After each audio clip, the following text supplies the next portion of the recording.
ఓం శ్రీవిద్యాం జగతాం ధాత్రీం సృష్టిస్థితిలయేశ్వరీం నమామి లలితాం నిత్యాం మహాత్రిపురసుందరీం.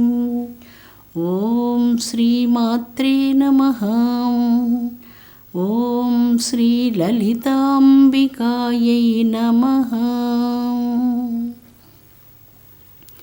అమృతాత్మ స్వరూపులైన మీ అందరికీ మీ తల్లి అవ్యాజ్యమైనటువంటి మాతృప్రేమనందిస్తూ శ్రీ లలితాంబిక రహస్యనామ సహస్రాలలో త్రినయన అన్నటువంటి నామం అపూర్వమైనటువంటి నామం. 3 నేత్రాలు కలిగినటువంటి చల్లని తల్లి లలితా భవానీ దేవి. 3 నేత్రాలు కలిగినటువంటిది కనుక త్రినేత్ర అన్నటువంటి నామంతో కీర్తించబడింది.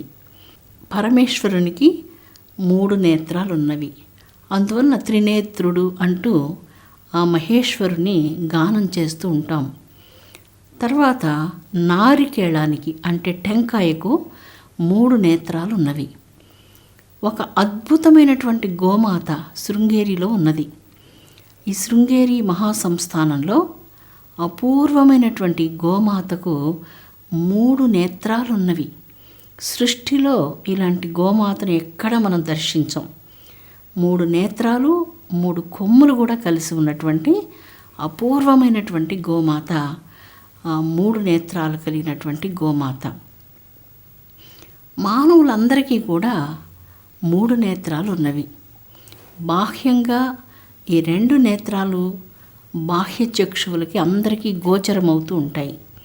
అయితే 3వ నేత్రము జ్ఞాన చక్షువు, అంతర్నేత్రము. అది బహిర్ముఖంగా గోచరం కాదు.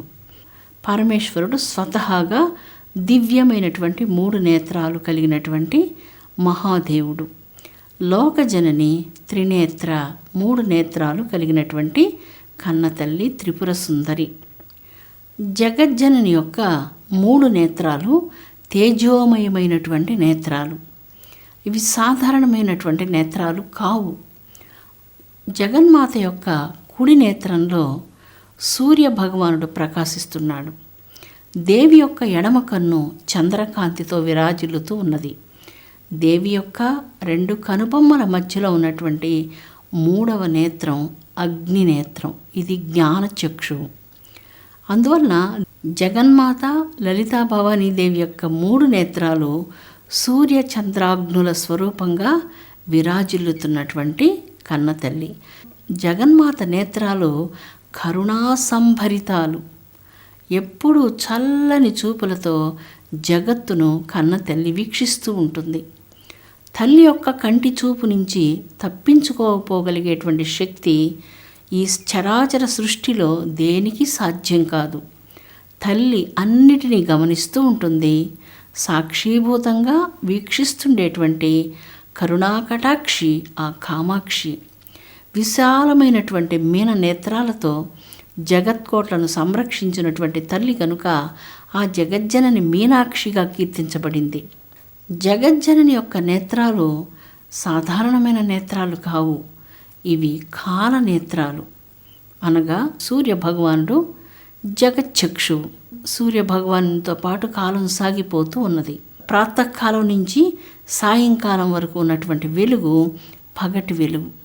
సాయంకాలం నుంచి తిరిగి రేపు ఉదయం తెల్లవారే వరకు ఈ మధ్యలో ఉన్నటువంటి కాలం రాత్రి కాలం. ప్రాతకాలంలో, సాయంకాలంలో, వేకుజామున సమయంలో ఈ సంధి కాలాలు 3వ నేత్రం. దేవి యొక్క ఈ 3 నేత్రాలను గురించి శంకరాచార్యుల వారు చాలా చక్కని కమనీయమైనటువంటి శ్లోకం రచించారు సౌందర్య లహరిలో. అహస్సూతే సవ్యం తవ నయనం అర్కాత్మకతయా త్రయామాం వామంతేం సృజతి రజనీ నాయకతయా తృతీయా తే దృష్టిః ధరదళిత హేమాంబుజరుచిః సమాధత్తే సంధ్యాం దివసనిసయోః అంతరచరీం. చాలా అద్భుతమైనటువంటి శ్లోకాన్ని ఆదిశంకరాచార్యుల వారు మానవ జగత్తుకి ప్రసాదించారు. అమ్మ యొక్క దివ్య నేత్రాలను కాల నేత్రాలుగా ఈ కమనీయమైనటువంటి శ్లోకంలో శంకరాచార్యులు వారు చాలా అపూర్వంగా తమ అంతరదృష్టితో తమ లోపల ఉన్నటువంటి జ్ఞానచక్షువుతో దర్శిస్తూ పులకించిపోతూ ఈ అపూర్వమైనటువంటి కవిత్వాన్ని మనకు ప్రసాదించారు. హే జగజ్జనని, నీ కుడి నేత్రం సూర్యనేత్రం లోకాలకు పగటి వెలుగులను ప్రసాదిస్తున్నది. నీ యొక్క ఎడమ నేత్రము చంద్రకాంతితో నిండినటువంటి చంద్రనేత్రం. ఆ చల్లని చంద్రకాంతిలో సాయంకాల సమయం వరకు అప్పటి వరకు పనిచేసి వచ్చినటువంటి జీవులందరూ కూడా పూర్తిగా అలసిపోయి చల్లని తల్లి యొక్క ఒడిలో విశ్రాంతిని పొందే సమయం రాత్రి సమయం. నీ మూడవ నేత్రము సంధ్యాకాలమగుచున్నది. అమ్మవారి యొక్క జ్ఞానచక్షువు సంధ్య అనగా మూడవ జ్ఞానచక్షువును సంధ్యాకాలంతో పోల్చారు. చాలా అపురూపంగా ఉన్నది. యోగి సమాధిలో ఏ విధమైనటువంటి ఆత్మానందం బ్రహ్మానందాన్ని అనుభవిస్తారో కవి కూడా తమ దివ్యమైనటువంటి ఇలాంటి మధురాతి మధురమైనటువంటి కవిత్వంలో అలాంటి బ్రహ్మానందాన్ని అనుభవిస్తారు. కవి అనుభవించే ఆనందం సామాన్యమైనటువంటి ఆనందం కాదు. అది ఊహాతీతమైనటువంటి బ్రహ్మానందాన్ని కవి అనుభవిస్తారు.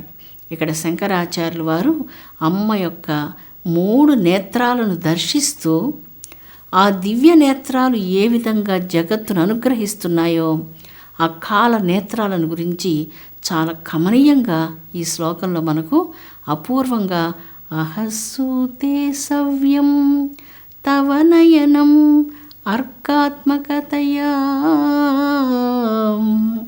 ఆ అర్కనేత్రంగా చెప్తూ ఉన్నారు. పగటిపూట వెలుగులను ప్రసాదించేటువంటి ఆ కుడి నేత్రం జీవరాశులందరికీ ఉత్సాహాన్ని, అపూర్వమైనటువంటి కార్యనిర్వహణ సామర్థ్యాన్ని, శక్తిని, బుద్ధిశక్తిని ఇవన్నీ ప్రసాదించే కాంతి అమ్మ నేత్రాల నుంచి జగత్తుకు జీవకోట్లందరికీ అందుతూ ఉన్నది అంటూ కవి చాలా చక్కని మధురాతి మధురమైనటువంటి కమనీయ భావాన్ని ప్రసాదించారు.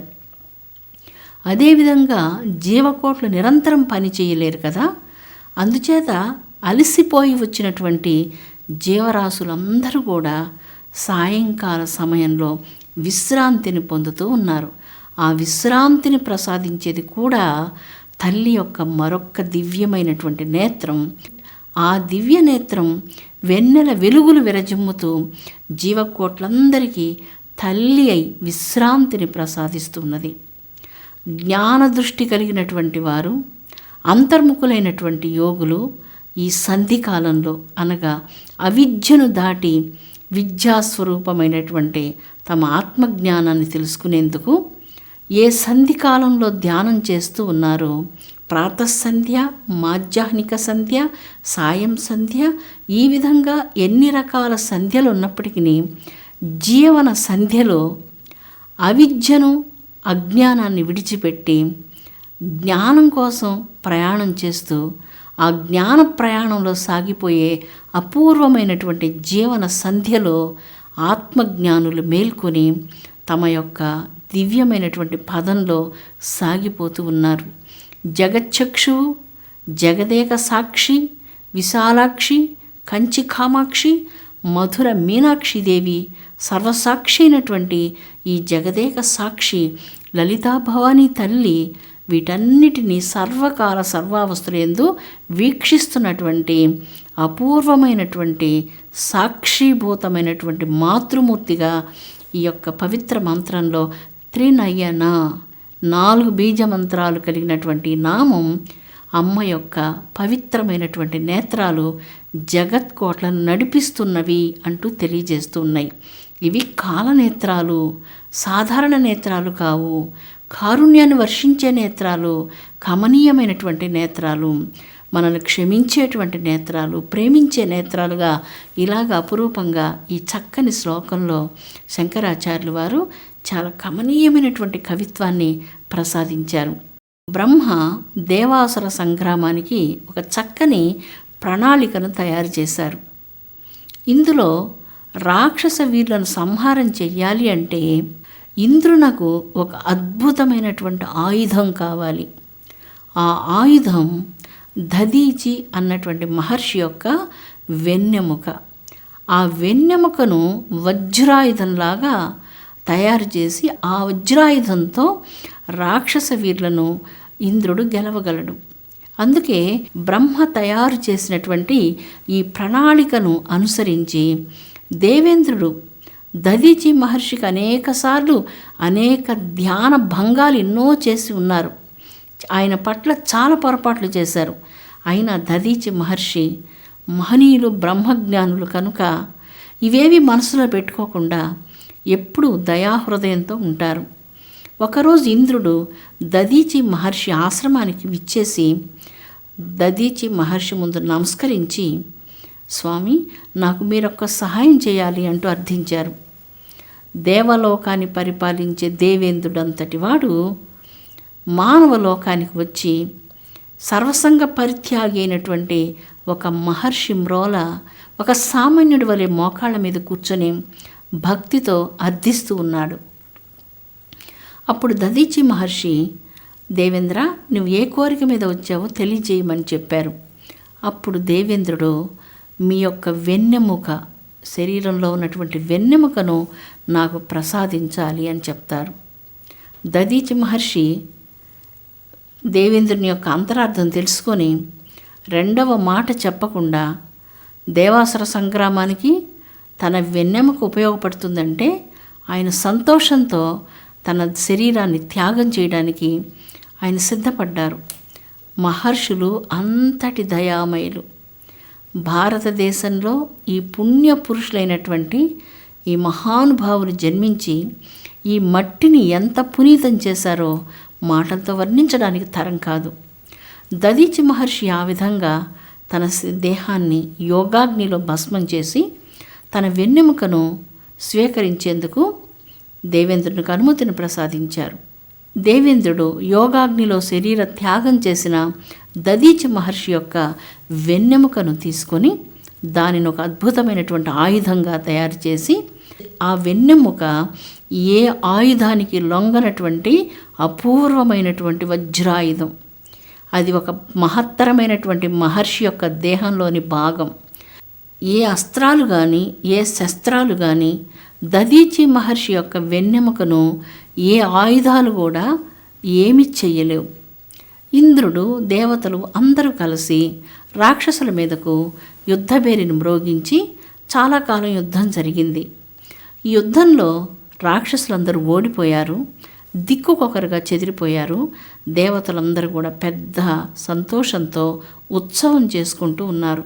ఈ దేవతలు చేసుకునేటువంటి ఈ అపూర్వమైనటువంటి ఉత్సవంలో దేవేంద్రుడు ఇలాగా చెప్తున్నారు, నేను కానీ లేకపోతే ఈ యుద్ధంలో అసలు ఎవ్వరు ఈ విధంగా మనం గెలిచి ఉండేదానికి అవకాశమే ఉండేది కాదు.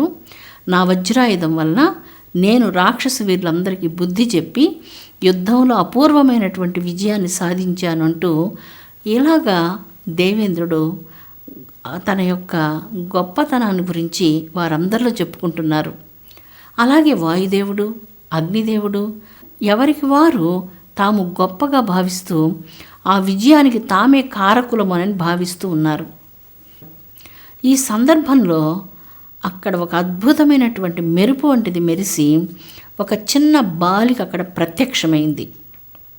ఆ బాలిక వారందరి ముందు ఒక చిన్న గడ్డిపోచను వేసి, ఈ గడ్డిపోచను మీరు కదిలించండి అని చెప్తుంది.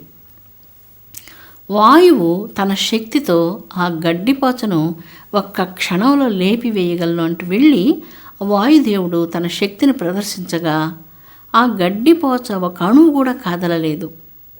తన సర్వశక్తులు ప్రయోగించినప్పటికీ గడ్డిపోచను ఏమాత్రం కదల్చలేకపోయారు వాయుదేవుడు. అలాగే అగ్ని, అలాగే ఇతర దేవతలందరూ కూడా చిన్న గడ్డిపోచను దగ్ధం చేయలేక అందరూ కూడా నిర్ఘాంతపోయారు. తమ తమ శక్తులు ఏమయ్యాయో వాళ్ళకి అర్థం కాలేదు. ఇప్పుడు ఇంద్రుడు వచ్చి తన వజ్రాయుధంతో ఆ చిన్న గడ్డిపోచను ఆయన దానిని ఖండించడానికి ప్రయత్నించినప్పుడు ఆ గడ్డిపోచను వజ్రాయుధంతో సైతం ఇంద్రుడు ఖండించలేక నిర్ఘాంతపోయాడు. ఈ యొక్క కథ మనకు కేనోపనిషత్తులో వస్తుంది. తమ శక్తుల వల్లనే రాక్షస వీరులందరినీ సంహారం చేశాము అని చెప్పుకుంటున్నటువంటి ఈ దేవతలందరూ కూడా చిన్న గడ్డిపోచను కూడా తమ సొంత శక్తితో కదల్చలేకపోయారు. కంటికి కానరానటువంటి ఒక పరమాద్భుతమైనటువంటి శక్తి ఈ సకల చరాచర సృష్టిని శాసిస్తూ ఉన్నది, నడిపిస్తూ ఉన్నది, నాయకత్వం వహిస్తూ ఉన్నది. ఆ శక్తి బుద్ధిశక్తిగా పనిచేసినప్పుడు అద్భుతమైనటువంటి ఆలోచనలు చేసి పరమాద్భుతమైనటువంటి ఎన్నో విశేషాలు లోకానికి బాగా జ్ఞాన సంపన్నులైనటువంటి వారు తీసుకురాగలుగుతున్నారు. ఆ శక్తి భుజశక్తిని ప్రసాదించినా, ఏ శక్తులు ప్రసాదించినా ఆ శక్తి నుంచి శక్తి రావాలి. ఇది మరచి ఎప్పుడైతే మనం చేసామనుకుంటూ నేను చేశాను, నా వల్ల ఇదంతా జరిగింది అన్నటువంటి భావనకు లోనైనప్పుడు ఆ శక్తి వచ్చి సరైనటువంటి జ్ఞానోదయాన్ని ఈ ముక్కోటి దేవతలందరికీ కలిగించింది. ఈ సుందరమైనటువంటి కథ మనకు కేనోపనిషత్తులో వస్తుంది. అప్పుడు దేవేంద్రుడు దేవలోకాన్ని విడిచిపెట్టి భూలోకానికి వచ్చి కాళహస్తి సువర్ణముఖి నదీ తీరంలో కూర్చొని జగన్మాత దేవి కోసం చాలా కఠోరమైనటువంటి తపస్సు చేసి తన హృదయాకాశంలో ఉపనిషత్తుల్లో వర్ణించబడినటువంటి బహుసుందరమైనటువంటి మూర్తిని, హైమావతిని, జగన్మాతను తన అంతరంగంలో సాక్షాత్కరించుకున్నారు. ఆ జగజ్జననియే జ్ఞానప్రసూనాంబికా దేవి. అమృతాత్మస్వరూపులారా, చూశారు కదా, జ్ఞానప్రసూనాన్ని వికసింపచేసే దేవి జ్ఞానాంబికా దేవి. ఆ జ్ఞానాంబికా దేవియే జ్ఞానాక్షి. ఆ జ్ఞానాక్షి మన 3వ కంటి స్థానంలో ఉన్నది. 3వ నేత్రం జ్ఞాననేత్రం. దేవి యొక్క అనుగ్రహం లేకపోతే ఆ జ్ఞాన చక్షును తెరవడం ఎవరికీ సాధ్యం కాదు. లోకజనని అయినటువంటి కన్నతల్లి లలితా భవానీదేవి యొక్క కన్నులు గప్పి ఈ ప్రపంచంలో ఏ పని మనం చేసేందుకు సాధ్యం కాదు. ఆ చల్లని కరుణాల వల్లి అయినటువంటి కన్నతల్లి కల్పవల్లి అందరినీ సంరక్షించునుగాక, విశ్వశాంతిని అనుగ్రహించునుగాక. ఓం శాంతి శాంతి శాంతి.